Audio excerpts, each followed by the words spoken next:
Hey, good afternoon to you. Mark Sudduth, HurricaneTrack.com here with your hurricane outlook and discussion, talking about Hurricane Delta. Going to be a formidable hurricane in the Gulf of Mexico. Major impacts coming up for Louisiana, but it's not just going to be Louisiana's problem. We're talking about Texas now coming into play, all the way over to Mississippi and maybe even parts of Alabama. And that's because this is going to be a fairly large system, and the impacts are going to extend a pretty good deal away from the center of circulation. So let's get right to what we know. I appreciate this graphic here. I really like it. Looks nice. It's from one of our crowdfunding partners, Kari, over from the UK. Really appreciate the work you've done since joining up on Patreon. Thanks a lot. So the satellite imagery this morning or afternoon, it's still morning here in Mississippi where I am. I am in Gulfport, Mississippi for the time being. So the satellite picture this morning, there's a couple of very important things to note. First of all, of course, Delta made landfall across the Yucatan last night.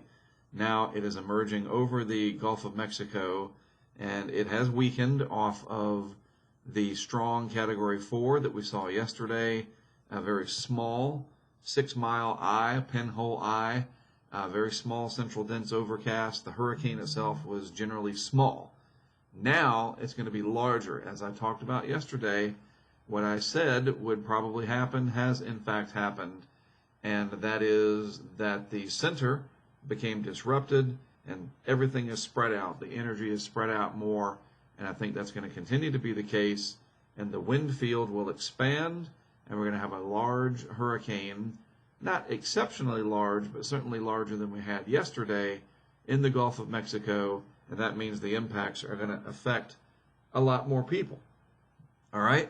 So as this moves along, it will encounter fairly warm water throughout its path up here as it makes that turn, somewhere along this area.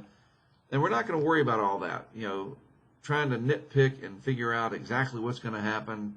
That's not useful. This is going to be a strong hurricane. How strong it gets, it matters, but it doesn't matter. There's going to be very bad impacts from this system for a good deal of people, and in an area that is still recovering from Hurricane Laura. And, the hurricane fatigue, the whole year 2020 thing, and all of that, hopefully we get through this, and that's it. We can put this hurricane season behind us. Not a guarantee, but we'll face what we have to face here, and trying to figure it out exactly what's going to happen, and this may happen, and that may happen. You know what? A hurricane is coming, and it's going to be formidable, so what do we need to do about it? That's what I want to focus on throughout the rest of this presentation. So here's Delta, as the 10 a.m. Central Time, 11 a.m. advisory information tells us. The wind was about 105 miles per hour, so it's a Cat 2. The estimated pressure 975. We will start getting recon back into the system this afternoon as it moves into the extreme southern Gulf of Mexico. So we'll take a look at the Hurricane Center's track map. We're going to look at our track map. And hold on just a second. Brent is texting me. So I just need to, this is important. Yes, 9/16 wrench. All right. Just making sure that everything's cool with Brent. He's picking up a couple of supplies. So the track map here from the National Hurricane Center indicating that Delta does become a major hurricane again, probably all the way up to landfall. And you see the hurricane watch here for a good deal of Louisiana and even northeast Texas. Well, the northeast Texas coastline. Northeast Texas is up here. Southeast Texas, but the northeast Texas coastline. You get the idea. We're going to zoom in and look at it in a moment. And then tropical storm watches flanking that area, eastern Louisiana, extreme western Mississippi, and of course over here, including the Galveston Bay area, because this is going to be a fairly large system. Like I said, the wind field is going to expand, and there is the possibility that more westward adjustments are going to have to be made to the track. The ridge of high pressure, I talked about this a couple of days ago. It's really going to matter, the size and strength of it. Does it expand and kind of balloon out a little bit more? And if so, and folks, you can see the curvature of this as it goes around the ridge. The ridge is setting up out over here. Look back I think about looking back home, North Carolina. It's going to be 86 degrees today in Wilmington. You know, it's warm again. We don't have a big trough sitting down here. We've got this big, thick area of high pressure that is building and has built over the southeast and the western Atlantic. And if that balloons out just a little bit more, what we call the thickness of it, the height of it in the atmosphere, it's measured by height, what we call decameters, but it's like a big balloon. And if that balloon inflates a little bit more, and the balloon is, you know, out here, and you just blow it up a little bit more, you know, so that it expands a little bit this way, then the path is more like that. You understand? And that's basically what this comes down to. There's not a big giant trough digging in this way that's going to pick this up and race it off to the northeast. Delta is simply going around the western periphery of this high pressure area sitting out over the western Atlantic and parts of the deep south. There's a weakness here, yes, but it's not like a big giant winter-like trough is coming down to scoop this thing up, like we have seen with other hurricanes in the past. In a way, this is like Katrina. Katrina came around the back of the ridge. It didn't get picked up by a big old trough. Wilma got picked up by a big trough. I'm trying to think of other examples, but I can't think of any off the top of my head. This is simply coming around the ridge, and how that ridge expands or contracts, maybe even the location of that ridge, or in this case I talked about a balloon being inflated. Where that balloon is, you know, the actual location of it and its size, larger or smaller, is going to determine where this makes landfall. But that's the center, and I know the center is important, but this is going to have some big-time impacts far from the center. And the one that I am most concerned with is this right here. That would be the peak surge, okay? And the possibility exists that we could see 7 to 11 feet. You know how this goes. It's completely dependent upon the track, a little bit about the tide, okay? But the track is so important, the angle of approach. And these are some of your worst case scenarios through here. This is what you need to prepare for. You know, 2 to 4 feet as far east as Mobile Bay and all the way down to Port O'Connor.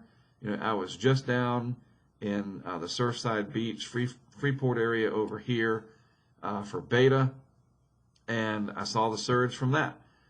You know, as Delta comes through, it's going to generate waves that come out, and that wave run-up will throw surge, you know, onshore. So we're going to have a large area of the coastline with storm surge problems, and down here along the coast of Louisiana, from Vermilion Bay and Marsh Island, I think it is, through Pecan Island, Grand Chenier, etc., all the way to Cameron, Holly Beach.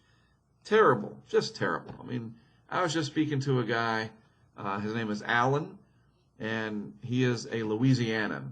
He's a Cajun, right? I guess that's what you call him. But he is awesome, by the way. He's going to help us with setting up the equipment. He was telling me, you know, they're just putting the finishing touches on getting some of these places put back together as best they can after Laura, now more than a month later. This is the last thing you guys need, but, I mean, it's coming. We got to deal with it. And these surge values, I think, are going to go up. I believe we're going to see them increase over time. That's the bad news, too. So, whoever's down there, maybe you've just moved back, you're going to have to evacuate. You got to get out of the way of that surge. I empathize with you. I know it's hard. I do. And I'm not just saying that. But you got to leave one more time, okay? You got to get out of the way. My number one goal is to keep you alive. And you can't be alive if you're drowned. It just doesn't work that way. So other areas, think about Mississippi Sound. Yes, the surge could pile up there a little bit. And all of this is dependent upon the track. If it's more to the west that it comes in, let's say it makes landfall over Cameron, just as an example. A big focus of the surge will be pretty much where it was for Laura. But, and one more point, don't think of this as being another Laura. Every hurricane is different. We're going to have to see how large the eye is of Delta and what we call the radius of maximum winds ends up being, the extent of the hurricane force winds. The larger the wind field, the larger the surge footprint. And we don't know that yet because it's starting to reform now over the southern Gulf of Mexico. So we got to understand that the impact could be similar to Laura, but don't look at this as a Laura Part 2. This is Delta, and Delta is going to leave its own legacy, I assure you. So the radius of maximum winds, how big that area is, the core of it, etc., that's really going to be the key here.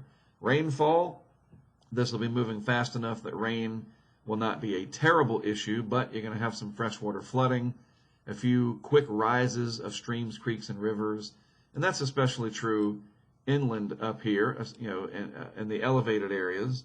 So just be mindful of that. And as we look at the modeling here, this will help us too to understand that this is going to be more than just a coastal Louisiana problem. All right, hang on one second. Looking from stuff from Brent again. Okay, everything's cool. So this is going to be more than just a Louisiana problem along the coast. And so this is the 12Z GFS. This is about 5,000 feet in the atmosphere. We're going to see the vorticity. That's that large circle down there, that dark-colored crimson, whatever, blood red, whatever color. That's the vorticity. I'll just circle it for you. You know what to look for. There it is. That is Delta. And Delta is going to come in, and I might have said Laura. I don't even know. Laura Delta. Delta is going to come in to Louisiana's coast, we think, and then inland from there. So as we look at all this, there's a lot on my mind, so bear with me. Let's see if we can see the shape of the ridging out over the western Atlantic over here. It would help if I can outline it where you can see it.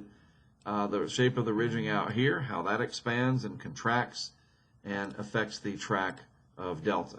So here we are this afternoon. This is valid 1 p.m. Central Time, and this is valid at 7 p.m. tonight. And then you go on through the early morning hours Thursday, and it's coming around the western side of that ridge. It's getting stronger, and this signature in the model here, everything is round. Very, very round. It's like it's perfect. That doesn't mean it'll be a Category 5, hopefully perfect, but it's going to intensify. As it comes around the west side of that ridge, it's going to intensify. Probably back to a Category 4 as this moves around the periphery of that ridge. And then so finally by early Friday morning, it's about 1 a.m. Friday morning Central Time, it's south of the Louisiana-Texas border, and then it should make that turn off to the north and east by very late afternoon, early evening on Friday. And that's when the worst effects, of course, will be felt along the coastline. And you understand, I hope, this circulation through here, especially as it approaches, but the circulation is going to be fairly large, and so you're going to have impacts across a good deal of eastern Louisiana, not just where the core makes landfall. Then, of course, it goes inland over Louisiana and into, and then it kind of slows down just a little bit. I hope that's not the start of like, let's get this inland and get it over with. But it comes inland up into southeast Arkansas, western Mississippi. Lots of rain, maybe some severe weather. We'll just have to keep an eye on that. But the bottom line, this is your hurricane too. If you're in the interior areas of Louisiana, Mississippi, Arkansas, western Tennessee, please take this very seriously. And be ready. Power outages, that kind of thing. And you can see the ridge outlined about right here. Overall, this is the low level, 5,000 feet up. And again, it's all going to come down to how fat that is. Does it expand more in this landfalls in Texas, for goodness sakes? That's possible. I don't know for sure. We're still 60 hours out.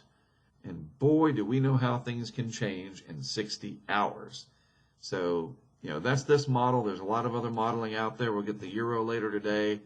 But you know what? The bottom line is the impacts here, and we look at what the Hurricane Center forecast is, and we go with that, generally speaking. All right, so we're going to be covering it live. As you know, HurricaneTrack.com has done this since 1999. Well, we started live in 2005, so we've done that for 15 years. Our feed will be available. I'm just going to talk about the coverage a little bit so you understand. The YouTube feed is available, and it's also going to be on Facebook Live to everybody. And hopefully it's not monetized. I always try to turn that off. No commercials or anything like that. Sometimes they sneak in anyway. But that's our contribution. That's kind of like our public radio. That's available to everybody. The master vehicle cam that comes from my vehicle, a big Ford Expedition that we have, and that's available to everybody. In that feed, our producer, as we term him, our all-around awesome guy, Mike Cornelius, he'll bring up some of the cameras that we're setting up. So maybe sometimes you'll see 4 cameras. Maybe you'll see a radar image. It's this master YouTube feed that we can even bring in Jack Sillen and do a live update, like a commentator, covering a sporting event or whatever, or like you see on television. But because this is the internet, there's no commercials. There's no interruption. It's unscripted. There's no schedule. We just do what we do, and you can watch it live. We support it through this, Patreon. Very much like public radio is supported by their patrons, we are supported by our patrons. And the $10 level and higher gets you all of this access beyond that live, free public feed. So you sign up on Patreon at the $10 level or higher. You go to Hurricane Track. You log in from the home page here. You put your username here, and your username is your email address that you use on Patreon. It's pretty simple. You log in there. You come to the Hurricane Track Insider homepage. This is where all of our members are, our supporters. Some of these folks have been in here a long time. And then you have our clean vehicle cam. It goes right here. The vehicle cam, where it's just the raw feed from the Nest Cam from the vehicle. But then you also have access to this amazing super tracking map, as I call it. You get forecast track. Our weather stations are going to go on there. The Nest Cams, the watches and warnings are on there. And you can zoom in. A really, really neat map. And this is all part of what you have access to as a supporter of what we're doing. And we all work together to make this happen. You also have, and the cameras are on there too, just as an example. We have one over here. I got to figure out why the one in Freeport's not there. I got to add that back in. Let's see if the one in Victoria is still running. So that was set up for beta. Yeah, it is. How about that? That's cool. That was sent to us back for beta. Anyway, the same thing's going to happen down here along the coast. You're going to see these little orange camera things pop up all throughout this area. We're going to set up 10 live cameras, maybe more. And you're just going to click on them, just like that, for the one for Victoria, as an example. And it'll pop right up, right in your feed, right on the map. But you can also check it out on the digital dashboard that's right here. Okay? So this will all be populated with, and there's Freeport, Texas. I knew we had it set up. I just got to figure out why it's not on the track map. And we'll be able to see the surge coming in from Delta here. And there will be some surge. This is hosted by Wendy and her boyfriend Michael down in Freeport. But folks, this is the most incredible thing that there is for hurricane coverage, in my opinion. I'm biased. Nobody else is doing this, not to this extent. There's other live cams. I understand that. There's other chasers. I get it. But this involvement, this interconnection between me, the team that I work with, and you guys, you are the investors. I'm not selling you something. Please do not look at it like that. It is supporting innovative, crowd-funded science and live hurricane coverage that goes beyond hurricane season. And we'll talk about that later, but it's not just hurricane season. We do a lot of off-season stuff. If you can stick around and be a sustaining patron, that's great too. So how do you sign up? It's very easy. It's patreon.com/hurricane track. The link in the description of today's video. I invite you to get involved. Tell your friends, tell your family. It's what we do to bring you the coverage. That's how we fund it. But it's a lot more than that. It's this amazing community, and I hope you're in the position to get involved. It helps us. It helps us to help you, to quote, sort of paraphrasing the Jerry Maguire movie. Remember that? Help me, help you. Tom Cruise. If we get Tom Cruise to sign up, we're good, right? All right. Seriously, though, that's how it's done. I appreciate your support. And again, this graphic that Kari made, I don't have to worry about this. She does it for us. I appreciate that. All the people helping behind the scenes. A well-oiled machine, hopefully, fingers crossed. A couple other things about the field mission. Again, going to try to set up about 10 live cameras, a half a dozen GoPro cams that aren't live. They just record no matter what, hopefully. And then the big question, do we finally get to launch the weather balloon, Herbie, in the eye? I didn't talk about that yet. I'm going to do that tomorrow as we know more. But that is on the table, quite literally. We brought it with us, the payload. We've got the helium. We think it might be a daytime landfall. We'll see. And if we get to launch it in the eye of this thing, that would be amazing. I'll talk more about that tomorrow. All right, well, I'm going to shut up and get this video posted and get out of here. We got to get over to Louisiana and do our thing. As always, thanks for tuning in. I appreciate it very much. It's great to have you on the other side of whatever device you happen to be tuning in from. I am Mark Sudduth, HurricaneTrack.com. We will be streaming live later this afternoon on the public YouTube channel. I look forward to talking to you more then.